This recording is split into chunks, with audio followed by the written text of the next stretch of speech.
பழத்தோட்ட ஊழியங்கள், கர்த்தரருளின ஊழியங்கள். திராட்சை பழத்தோட்ட ஊழியங்கள், கர்த்தரருளின ஊழியங்கள். அவரில் நிலைத்திருந்து கனி கொடுப்போம், கர்த்தர் வாய்க்க செய்வார். அவரில் நிலைத்திருந்து கனி கொடுப்போம், கர்த்தர் வாய்க்க செய்வார். துதி உமக்கே, துதி உமக்கே, துதி உமக்கே என்றுமே என்றும்.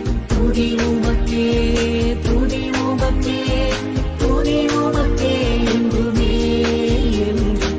துதி உமக்கே என்றுமே என்றும். துதி உமக்கே என்றுமே.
பிரியத்துக்குரியவர்களே, மத்தேயு 12:7 பலியை அல்ல இரக்கத்தையே விரும்புகிறேன். பார்த்தீங்களா, நிறைய பேர் இந்த காணிக்கை கொடுக்கணும், அந்த காணிக்கை கொடுக்கணும் அப்படின்னு சொல்கிறாங்க. அன்னைக்கு ஒரு மாணவர் மொட்டை அடித்திருந்தார். என்ன என்று கேட்டேன். நான் அந்த சர்ச்சுக்கு போயிருந்தேன், அங்கே மொட்டை அடிச்சுட்டு வந்தேன் அப்படின்னு சொன்னார். இன்னுமாக நாங்கள் பொருத்தனை பண்ணியிருந்தோம், இதை செய்தோம் என்று சொன்னாங்க. அதெல்லாம் ரொம்ப ஆச்சரியமாக நமக்கு இருக்கிறது. காணிக்கை கொடுப்பது தவறல்ல, ஆனாலும் கூட இந்த மாதிரி பலிகளை அல்ல, இரக்கத்தையே ஆண்டவர் நம்ம இடத்துல அதிகமாக விரும்புகிறார். எல்லாருக்கும் நம்ம மனம் இறங்கணும், மன கடினம், மன வைராக்கியம், இதெல்லாம் ஆண்டவரை நம்மிடத்திலிருந்து மிகவும் தூரமாக கொண்டு சென்று விடும். நிறைய பேர் இன்றைக்கி இரக்கமற்றவர்களாக இருப்பதை பார்க்கிறோம், வைராக்கியமாக இருப்பதை பார்க்குறோம். மூஞ்சிலையும் முழிக்க மாட்டேன், அவனோட பேசவே மாட்டேன், கிறிஸ்தவர்களாக இருந்து கொண்டு அப்படிப்பட்ட வைராக்கியம் என்பது அது மிகவும் தவறானது. ஆண்டவர் அதனால தான் சொல்கிறார், நீ இப்படி வைராக்கியமாக இருந்துக்கிட்டு இப்படி மனக்கடினமாக இருந்துட்டு எத்தனை கோடி ரூபாய் காணிக்கை கொடுத்தால் என்ன, எத்தனை லட்சம் ரூபாய் காணிக்கை கொடுத்தாலும் அதெல்லாம் எனக்கு முக்கியம் கிடையாது. முதலாவது நீ இரக்கம் காண்பி, உன் உள்ள இரக்கமுடையதாக இருக்கட்டும், யாருக்குனாலும் உள்ள இறங்கட்டும். பழையவைகளை கணக்கு வைத்து கொண்டே இராதே, லாபத்தில் வைத்து கொண்டே இராதே, பழிய வாங்க வேண்டும் என்று நினைக்கவே நினைக்காதே என்று ஆண்டவர் சொல்கிறார். அப்படியாக நாம் இரக்கத்தை காண்பிக்கிற பொழுது கர்த்தரும் நமக்கு இரக்கம் காண்பிப்பார். ஆண்டவர் உங்களை உங்கள் குடும்பத்தையும் ஆசீர்வதிப்பாராக. ஆமென்.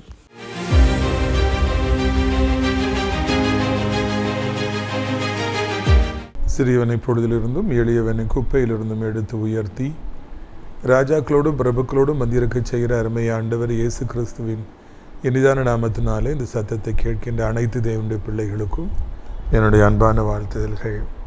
நீங்கள் கோடா கோடியாய் பெருகுவீர்களாக, உங்களுடைய பிள்ளைகள் கோடா கோடியாய் பெருகுவார்களாக என்று வாழ்த்துகிறேன். பிரித்துக்குரியவர்களே, இந்த நாளிலே உங்களை சந்திப்பது அதிக சந்தோஷம். இது 3வது சனிக்கிழமையாக இருக்கின்றபடியினாலே கர்த்தர் சித்தமானால் இந்த சனிக்கிழமை காலை 10 மணிக்கு நாசரே தேவனுடைய மாளிகையில் வைத்து நம்முடைய விடுதலை நாள் கூட்டம் நடைபெறும். எத்தனையோ ஆயிரம் ஜனங்கள் வந்து விடுதலை அடைந்திருக்கிறார்கள். நீங்களும் கண்டிப்பாக வர வேண்டும். இயேசு கிறிஸ்து உங்களுக்கு தரும் விடுதலையை நீங்கள் பெற்று செல்ல வேண்டும். கூட்டத்தின் இறுதியில் உங்களுக்காக தனித்தனியாக ஜெபங்கள் ஏறெடுக்கப்படும். அது மாத்திரமல்ல, உங்களுக்காக நல்ல சிறப்பான உணவு பரிமாறப்படும். சந்தர்ப்பத்தை தவற விட்டு விடாதிருங்கள். இந்த நாளிலே பிரித்துக்குரியவர்களே, நமது அடைக்கலான் குருவி முதியோர் இல்லத்தை குறித்து நீங்கள் அறிந்திருப்பீர்கள். வயதான காலத்தில் இருக்கிற முதியோர்களை பராமரிப்பதற்காக கட்டப்பட்டிருக்கின்ற ஒரு ஆவிக்குரிய முதியோர் இல்லம்தான் இந்த அடைக்கலான் குருவி முதியோர் இல்லம். தினந்தோறும் நல்ல நல்ல ஊழியக்காரர்களும் குருவானவர்கள் வந்து அங்கே இருப்பவர்களை ஜெபத்தில் நடத்துகிறாங்க. அதனால் அங்கே இருக்கிறவங்க ஆறுதல் அடைகிறாங்க. நீங்களும் கூட விரும்பினால் இந்த அடைக்கலான் குருவி முதியோர் இல்லத்தை தாராளமாக தேர்வு செய்யலாம் என்பதை மகிழ்ச்சியோடு நான் அறிவித்துக் கொள்கிறேன். இந்த வாரம் முதியோர்களுக்காக நாகர்கோவிலை சார்ந்த அருமையான டாக்டர் ஐயா அவருடைய அன்பு மனைவியாருடைய பிறந்த நாளை முன்னிட்டு இங்கே இருப்பவர்களுக்கு சிறப்பான விருந்தை அளித்திருக்கிறாங்க. டாக்டர் ஐயா மிகப்பெரிய ஒரு மருத்துவர். நாகர்கோவிலில் கூட்டம் நடக்கும்போது எல்லோரும் தனியாக ஜெபிக்க வருகிற பொழுது டாக்டர் ஐயாவும் லைனில் நின்று காத்திருந்து வந்து நேர் முழங்கால் படிட்டு நின்று ஜெபிப்பார்கள். நான் உட்கார்ந்திருப்பேன். அவர்கள் என்னோட வயதில் எவ்வளோ மூத்தவர்கள், எவ்வளோ பெரியவர்கள், ஆனால் முழங்கால் படிட்டு இருப்பாங்க. என்னுடைய தாழ்மையை பார்த்து எனக்கு என்ன சொன்னே தெரியாது. மனைவியும் மிகவும் இனிமையானவர்கள், நல்லதொரு ஊழியத்தை செய்து வருகிறார்கள். அவருடைய பிறந்தநாளை முன்னிட்டு நமக்கு எல்லாருக்கும் நல்ல விருந்து. கர்த்தர் அவர்களை ஆசீர்வதிப்பாராக என்று நான் வாழ்த்துகிறேன். இன்னுமாக நமது ஊழியத்தை சார்ந்த அநேக பிள்ளைகள் திருமணத்துக்கு காத்திருக்கிறாங்க. இன்னும் சிலர் வெரி அன்ஃபார்ச்சுனேட்லி அந்த திருமணம்லாம் பிரேக் ஆகி இப்போ சட்டப்பூர்வமாக பிரிஞ்சிருக்கிறாங்க. அவர்களுக்கு நல்ல மணமக்கள் தேவைப்படுறாங்க. பிரித்துக்குரியவர்களே, நீங்கள் தொடர்ந்து ஜெபியுங்கள். உங்களுக்காக நாம் ஜெபிக்கிறோம். 1 ராஜாக்கள் 14வது அதிகாரம் 1ஆம் வசனம் முதல். அக்காலத்தில் யெரொபெயாமின் மகனாகிய அபியா வியாதியில் விழுந்தான். அப்பொழுது யெரொபெயாம் தன் மனைவியை பார்த்து, நீ எழுந்து நீ யெரொபெயாமின் மனைவி என்று ஒருவருக்கும் அறியாதபடி வேஷம் மாறி சீலோவுக்கு போ. அந்த ஜனத்தின் மேல் நான் ராஜாவேன் என்று சொன்ன தீர்க்கதரிசியாக அகியா அங்கே இருக்கிறான். நீ உன் கையில் 10 அப்பங்களையும் பணியாரங்களையும் ஒரு கலசத்தேனை எடுத்துக்கொண்டு அவனிடத்தில் போ. பிள்ளைக்கு என்ன சம்பவிக்கப் போகிறது என்னதென்று உனக்கு அவன் அறிவிப்பான் என்றான். யெரொபெயாமை ஆண்டவர் குப்பையிலிருந்தும் புழுதிலிருந்தும் தோளிலிருந்தும் உயர்த்தி வைக்கின்றார். தாவீதுடைய வம்சத்திலிருந்து 10 கோத்திரங்களை பிடுங்கி அவரிடத்தில் கொடுக்கின்றார். ஒழித்து வாழ்த்து கொண்டிருந்த அவரை இஸ்ரவேலுக்கு ராஜாவாக ஆண்டவர் மாற்றுகிறார். அவருக்கு பாராட்டப்பட்ட கிருபை மிகவும் பெரியது. சவுல் ராஜாவுக்கு எப்படி பாராட்டப்பட்ட கிருபை பெரியதோ அதே போல் யெரொபெயாமுக்கும் பாராட்டப்பட்ட கிருபை மிகப்பெரியது. தகுதியில்லாத அவருக்கு ஆண்டவர் மிகப்பெரிய ஆசீர்வாதங்களை கொடுக்கின்றார். ஆனால் அந்த யெரொபெயாம் அதற்கு தகுதியில்லாதவராக போகின்றான்.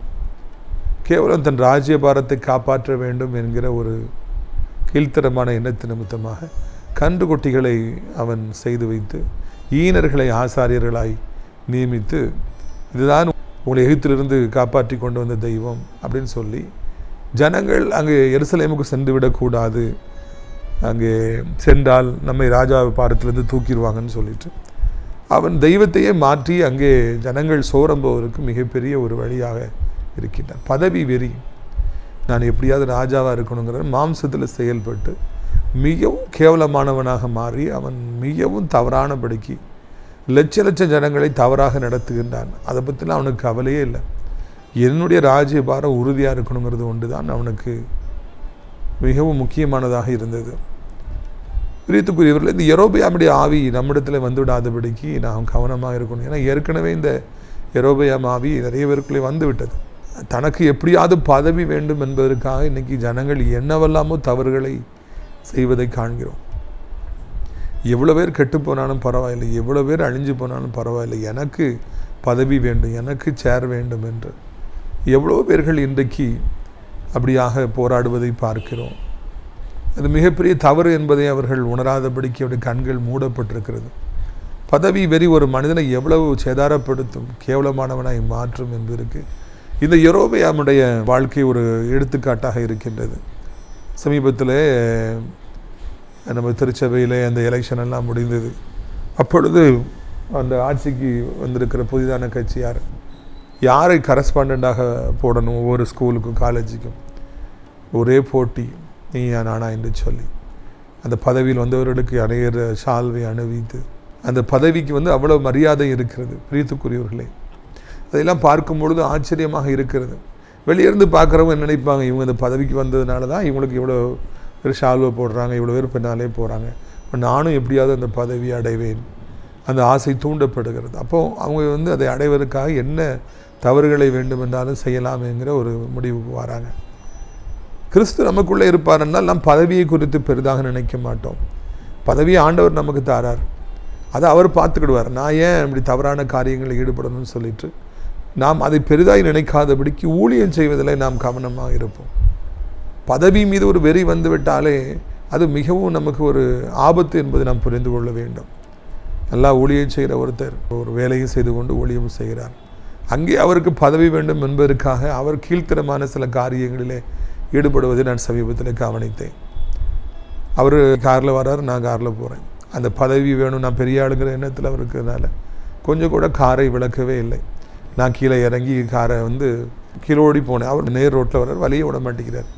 மிக நல்ல தெய்வ மனிதன். ஆனால் அவருக்குள்ளே இப்பொழுது தன்னை கொடுத்து ஒரு உயர்வான எண்ணமும், எப்படியாவது நான் முதல் பதவியில் வந்துவிட வேண்டும் என்கிற அந்த ஆசையும் அவரை ஒரு பெருமையாய் நடந்து கொள்ள வைக்கிறது. மேலே தான் போவேன், நான் முன்னால் தான் போவேன், நீ வேணால் இறங்கி போங்கிற எண்ணம் அவருக்குள்ளே இருக்கிறது என்பதை பார்க்கிற பொழுது பதவி வெறி ஒரு மனிதனை எப்படியெல்லாம் கேவலமாய் மாற்றுகிறது என்று பார்க்கிறோம். நம்ம யாரும் மதிக்கவும் நம்ம எதிர்பார்க்க வேண்டாம்.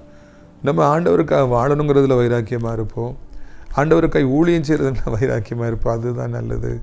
இங்கே இந்த மனிதன் இப்படியாக பதவி அப்படின்னு சொல்லி ஓடிட்டே இருந்ததுனால மிச்சம் யாரை பற்றி எனக்கு கவலை இல்லை, யார் கெட்டு போனாலும் பரவாயில்லை, கடவுளை அவர் யார், எனக்கு என்ன, எனக்கு என் பதவி இருந்தால் போதுன்னே சொல்லி வாழ்ந்ததுனால என்ன ஆயிற்று பார்த்தீர்களா?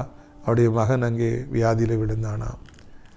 பார்த்திங்கன்னா, ஆண்டவர் அவர் அடிக்கிறார், மகனை அடிக்கிறார். அவன் பயங்கரமாக வியாதிப்பட்டு ரொம்ப சீரியஸாக மாறுது. ராஜா எவ்வளோ பெரிய ஆள், எவ்வளோ டாக்டர்ஸ் ஒரு பக்கம் இருந்திருப்பாங்க, எவ்வளோ பெஸ்ட்டு ட்ரீட்மெண்ட் கொடுத்துருப்பாங்க. ஆனால் அதை ஒன்றுமே ஒர்க் அவுட் ஆகலை.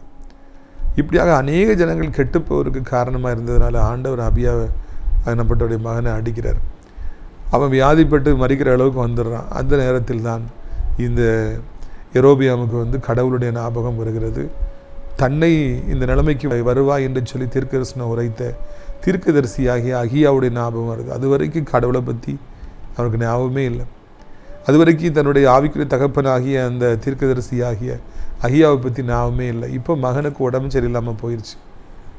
அதனால தான் யோசிக்கிறான், இது என்னாகும்னு சொல்லி அவர் தானே சொல்ல முடியும், கடவுள் தான் சொல்ல முடியும்னு சொல்லிட்டு தன் மனைவியை அவனை அழைத்து, நீ வேஷம் மாறி போய் அப்பங்களை கொண்டு போ, தேனை கொண்டு போ, இதெல்லாம் கொண்டு போயிட்டு வேறு யார் மாதிரியோ நீ காண்பித்து மகனுக்கு என்ன ஆகுன்னு சொல்லி விசாரிச்சுட்டு வா. இந்த மகனுக்கு என்னான்னு கரெக்டாக அவர் சொல்லுவார், ஏன்னா அவர் தான் நான் இஸ்ரவேலுக்கு ராஜாவேன்னு அவர் தான் சொன்னார்னு சொல்லி அங்கே சாட்சி சொல்வதை பார்க்கிறோம். ரொம்ப தாமதமான ஒரு சாட்சியாக அவன் சொல்கிறான். இது நாள் வரைக்கும் நான் அந்த அகியாவால் தான் அவர் சொன்ன தீர்க்கதரிசனத்தால் தான் ராஜாவான்னு சொல்லி அவன் சாட்சி சொன்னதே இல்லை. ஆனால் இப்போ ஆபத்தில் அவன் சொல்கிறான். ஆபத்து நேரத்திலும் அவன் மனம் திரும்பணும்னு சொல்லி நினைக்கல. நீ வேஷம் மாறி போ, நீ வேறு யார் மாதிரியோ போ, சாதாரண ஒரு பெண் மாதிரி போ, மகனுக்கு உடம்பு சரியில்லையா, கொஞ்சம் ஜெபம் பண்ணுங்க ஐயா, என்ன ஆகுன்னு சொல்லுங்க ஐயான்னு சொல்லி அதுலேயும் அவன் மனம் திரும்பலை. சவுல் ராஜா எப்படி அவர் குறி கேட்கும்படியாக வேஷம் மாறி போனாரோ, எந்த குறியாளர்களையும் அவர் அழிக்கணும் அப்படின்னு சொல்லி நினச்சாரோ, அதே குறி சொல்லுகிற பெண்ணை தேடி அவர் அங்கே வேஷம் மாதிரி ராத்திரியில் போனாரோ, அதே மாதிரி ராஜாவாகிய யெரொபெயாம் தன் மனைவியை வேஷம் மாதிரி போ, சாதாரண பெண் மாதிரி காமி, உயிர் ஊசலாடிட்டு இருக்குது, இந்த நேரத்தில் இந்த வேஷம் மாதிரி போகணுமா, அவ்வளவு இக்கட்டான நேரத்தில் கூட மனம் திரும்பணும், ஒழுங்காக திரும்பி போகணும் அப்படிங்கிற எண்ணெல்லாம் அந்த ராஜாவுக்கு இல்லை என்பது மிகவும் வருத்தத்தை நமக்கு ஏற்படுத்துகிறது. பிரியத்துக்குரியவர்களே, நிறைய பேர்கள் வாழ்க்கையில் எவ்வளவோ அடிபட்டாலும் திருந்தாமலே இருப்பதை பார்க்கிறோம். அதற்கு இந்த ராஜா அவர் ஒரு சரியான எடுத்துக்காட்டாக இருக்கிறார். மனைவியை ஏமாற்ற சொல்லுகிறார். வேஷம் மாறி போ, தீர்க்கதரிசி ஏமாத்து. கடவுளை ஏமாற்ற முடியுமா? தீர்க்கதரிசி ஏமாற்ற முடியுமா? என்ன இந்த ராஜாவுக்கு இவ்வளோ அறிவு மட்டும், அத்திரக்காரனுக்கு புத்தி மட்டுங்கிறது இதுதான் தெரியுது. இவ்வளோ பெரிய நாட்டுக்கு ராஜாவான்னு சரியாக எக்ஸாக்டாக தீர்க்கதரிசின்னு சொன்னேன். அந்த தீர்க்கதரிசியை போய் நீ ஏமாத்து, வேஷம் மாறிப்போ, இந்த அப்பத்தை கொடு, இந்த பணியாரத்தை கொடு, இந்த தேன் கலசத்தில் கொடு, அப்படின்னா அவர் ஏமாந்துருவார்னு அவன் தப்பு கணக்கு போடுவதை காண்கிறோம். நிறைய பேர்கள் வாழ்க்கையில் உச்சத்தில் போனோன்னா கடவுளே ஏமாத்திடலான்னு நினைக்கிறாங்க. வெளியே ஒன்று உள்ள ஒன்று வேஷம் மாறி வாழ நினைக்கிறாங்க. பித்தலாட்டமாக இருப்பதை காண்கிறோம். இல்லை இல்லை இல்லை, கடவுளை ஒரு காலம் ஏமாற்ற முடியாது. மனிதர்களை ஏமாற்றலாம், ஆண்டவரையோ தீர்க்கதரிசிகளையும் ஏமாற்ற முடியுமா? முடியவே முடியாது. நம்முடைய வாழ்க்கையில் ஒரு காலம் இந்த யெரொபெயாம் செய்த தவறுகளை நாம் செய்யவே கூடாது. இவர் மாத்திரம் தன் மனைவியை அல்லது அவரை போட்டு நேர தீர்க்கதரிசிட்ட போவோம், மனம் திரும்புவோம், நம்ம பிள்ளைக்காக நம்ம மன்றாடுவோம், செய்த பாவங்களை நம்ம அறிக்கையிடுவோம், நம்ம ஒரு உபாசனம் செய்வோம், இந்த கன்றுக்குட்டிகளை கன்றுக்குட்டிகளை அகற்றிடுவோம், ஆண்டவர்கிட்ட திரும்புவோம் அப்படின்னு ஒரு முடிவு எடுத்திருந்தால் அந்த யெரொபெயாம் திருந்துவதற்கு ஒரு வாய்ப்பு அதை பயன்படுத்தியிருந்த கர்த்தர் ஒருவேளை அந்த குழந்தைக்கு இறங்கியிருப்பார். ஆனால் அந்த நேரத்திலும் ஏமாற்ற வேண்டும், வேஷம் மாறணும் நேரத்திலும் கூட அவர் திருந்தலை. அவர் இன்னும் கடவுளை ஏமாற்ற துணிகரம் கொள்வதை காண்கிறோம். அடி எதுக்கு உழுது? நம்ம திருந்துறதுக்காக உழுது. பிரச்சனை எதுக்கு வருது? நம்ம திருந்துறதுக்காக வருது. வியாதி குடும்பத்தில் எதுக்கு வருது? இன்னும் ஆண்டவர்கிட்ட நம்ம வரணுங்கிறதுக்காக வருது. ஆனால் அந்த நேரத்திலையும் மன கடினங்கள் ஏற்படும் என்றால், அந்த நேரத்திலையும் ஆண்டவர்கிட்ட திரும்பாதபடிக்கு மாம்சத்தில் வாழணும்னு நம்ம நினைப்போம்னா அது நமக்கு ஆபத்தையே கொண்டு வரும் என்பதை இந்த சம்பவம் அழகாக நமக்கு சொல்லிக் கொடுக்கிறது. பிரியத்துக்குரியவர்களே, வேண்டவே வேண்டாம், நம்ம தாழ்த்துவோம். இந்த யெரொபெயாமுடைய மனைவி செய்த தவறை யாருமே செய்திட வேண்டாம். நம்ம தாழ்த்துவோம். துக்கத்து நேரத்தில் நம்ம தாழ்த்துவோம், வியாதி நேரத்தில் நம்ம தாழ்த்துவோம். இன்றைக்கி ஒன்றுமே உங்களுக்கு இல்லாமல் இருக்கலாம், எல்லா பிஸ்னஸும் போயிருக்கலாம், செலவாக வந்துட்டு இருக்கலாம், வருமானமே இல்லாமல் இருக்கலாம், ரொம்ப கஷ்டத்துக்கு மேலே கஷ்டமாக இருக்கலாம். இந்த நேரத்திலும் இதே கடினம் வேண்டாம். இந்த நேரத்திலும் ஏமாத்தலான்னு சொல்லி நினைக்க வேண்டாம், ஊழியக்காரில் ஏமாத்தலான்னு சொல்லி நினைக்க வேண்டாம். ஆண்டவர்கிட்ட தாழ்த்துங்க, ஊழியக்காரன்ட்ட போய் தாழ்த்துங்க, ஒன்றுமே இல்லைன்னு சொல்லி சொல்லுங்கள். எங்களுக்கு ரொம்ப கஷ்டம், எங்களுக்காக ப்ரேயர் பண்ணுங்கள். ஒருவேளை நாங்கள் செய்த தவறுனால தான் இப்படி ஆகிப்போச்சு, நாங்கள் வருந்துகிறோம், எங்களை மன்னிப்பிற்காக ஜெபியுங்கள், நாங்களும் ஆண்டவர்கிட்ட மன்னிப்பு கேட்குறோம். இதுதான் வாழ்க்கையில் வெற்றியை கொண்டு வரும். யெரொபெயாம் மனம் திரும்பவில்லை, அவருடைய மனைவி மனம் திரும்பலை. ஏமாத்திடலாம், ஊழியக்காரரை ஏமாத்திடலான்னு சொல்லி போகிறாங்க. ஐயா தீர்க்கதரிசிக்கு வயசாயிடுச்சு, கண்ணு தெரியல, அவருக்கு வர்றது யாருனே தெரிய, இருட்டில் உட்கார்ந்துருக்காரு. ஆனால் இவன் தூரத்தில் வரக்கு மட்டும் ஆண்டவர் சொல்லி கொடுக்குறாரு, அகியா அகியா என் மகனே, உன்னை ஏமாத்துறதுக்காக யெரொபெயாம் தன் மனைவிக்கு வேஷம் போட்டு விட்டுருக்கான். அவள் சாதாரண பெண் மாதிரி கேட்பா, தன் மகனுக்கு உடம்பு சரியில்லைன்னு சொல்லுவா, நீ என்ன சொல்லுப்பான்னு சொல்லி கண்ணு தெரியாத தன்னுடைய வயதான அந்த ஊழியக்காரனுக்கு தீர்க்கதரிசிக்கு எக்ஸாக்டாக சொல்லி கொடுத்துறாரு. அதே மாதிரி அவள் அப்படியே அது கால் சத்தம் கேட்டு தன்னை வேற ஒரு பெண்ணாக காமிக்கணும், ஏமாத்தினவர். அதுக்குள்ளே அவர் எல்லாத்தையும் சொல்கிறார், நீ யாருன்னு எனக்கு தெரியாதப்பா, நீ யெரொபெயாமுடைய மனைவி தானே, என்னை ஏமாத்தலன்னு நினைக்கியா? உன் கணவனை ஆண்டவர் எப்படி உயர்த்தினாரு, ஆனால் அவன் இப்படிலாம் அநியாயம் பண்ணுறான், இப்போ கூட நீ ஏமாத்துன்னு நினைக்கிறான், அதனால் உன் பிள்ளை பிழைக்க மாட்டான் அப்படின்னு சொல்லி அவங்க மனம் திரும்பாதற்குரிய தண்டனையை அங்கே ஆண்டவர் கொடுப்பதை பார்க்கிறோம்.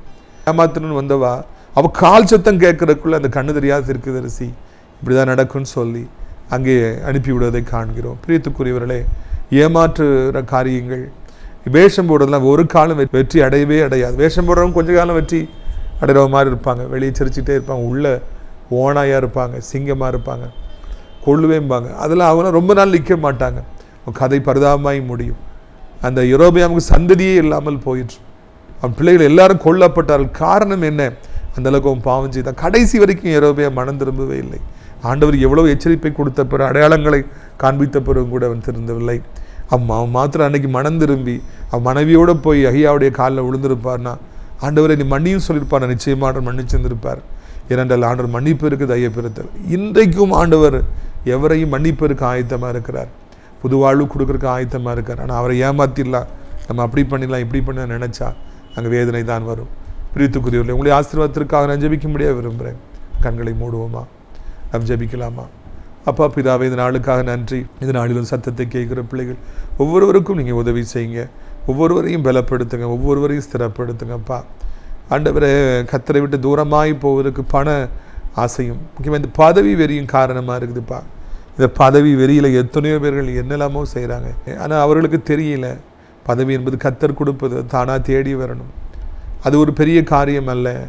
அந்த உண்மையை எல்லாருக்கும் நீ காண்பிப்பீராக அப்பா. நீ யாருக்கு சித்தமாக அவங்களுக்கு பதவி கொடுப்பீங்க. அதுக்கு பின்னால் போனால் அது வேதனை கொண்டு வந்துடும் ராஜா. ஆண்டவர் யெரொபெயாம் தன் மனைவியிட்ட வேஷம் போடு, ஏமாத்து, தீர்க்கதரிசி ஏமாத்து, கடவுளை ஏமாத்துன்னு சொன்னது மாதிரி நிறைய பேர் இன்றைக்கி வேஷம் போட்டு கடவுளை ஏமாத்தில நினைக்கிறாங்க. இல்லவே இல்லையா.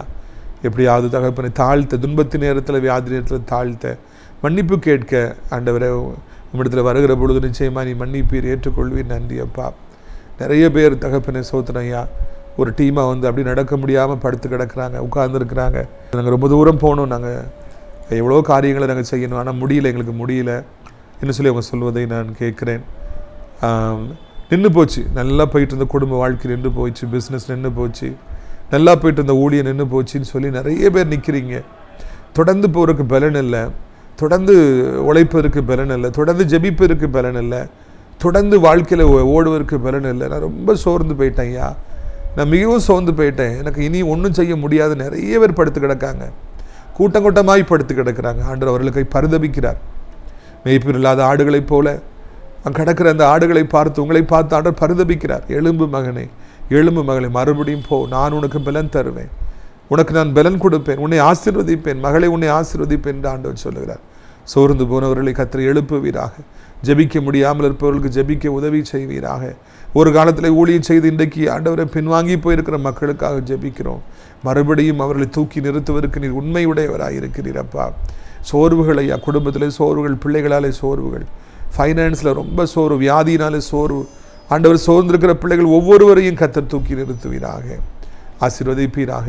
யுத்தங்கள் ஓய்வதாக, அமைதிகள் வருவதாக. பிரியமானவர்கள் கல்ஃப் கண்ட்ரிஸ் இருக்காங்க, பார்த்துக்கொள்ளுங்கப்பா. குண்டு தலைக்கு மேல் ஓடி போது பிள்ளைகளை பத்திரமாய் பாதுகாத்து கொள்ளுங்க இறைவா. உலகத்தில் இருக்கிற அத்தனை நாடுகளையும், இந்திய தாய்த்து நாட்டின் அனைத்து மக்களையும் ஆசீர்வதிங்க, அனைத்து ஆவிக்குரிய பிள்ளைகளையும் ஊழியக்காரர்களையும் ஆசீர்வதிங்க இறைவா. இதனாளில் ஆசிரியர் திராட்சைப்பழ தோட்ட ஊழியர்களை நேசிக்கிற, நாள்தோறும் நம்ம நிகழ்ச்சியை பார்க்கிற, அறிவுப்படுத்துகிற மக்களை ஆசீர்வதிங்க. அடைக்கலான் கூறிய முதியோர் உள்ளத்தை ஜெபத்தினாலே காணிக்கையாலே தாங்குகிற நல்ல உள்ளங்களை ஆசீர்வதிங்க.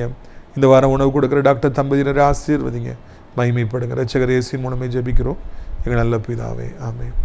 என் ஆத்துமாவை கர்த்தரை சோத்திரி, என் முழு உலமையுடைய பரிசுத்த நாமத்தை சோத்திரி. என் ஆத்துமாவை கர்த்தரை சோத்திரி, அவர் செய்த சகல உபகாரங்களையும் ஒருபொழுதும் மறவாதே, ஆமென்.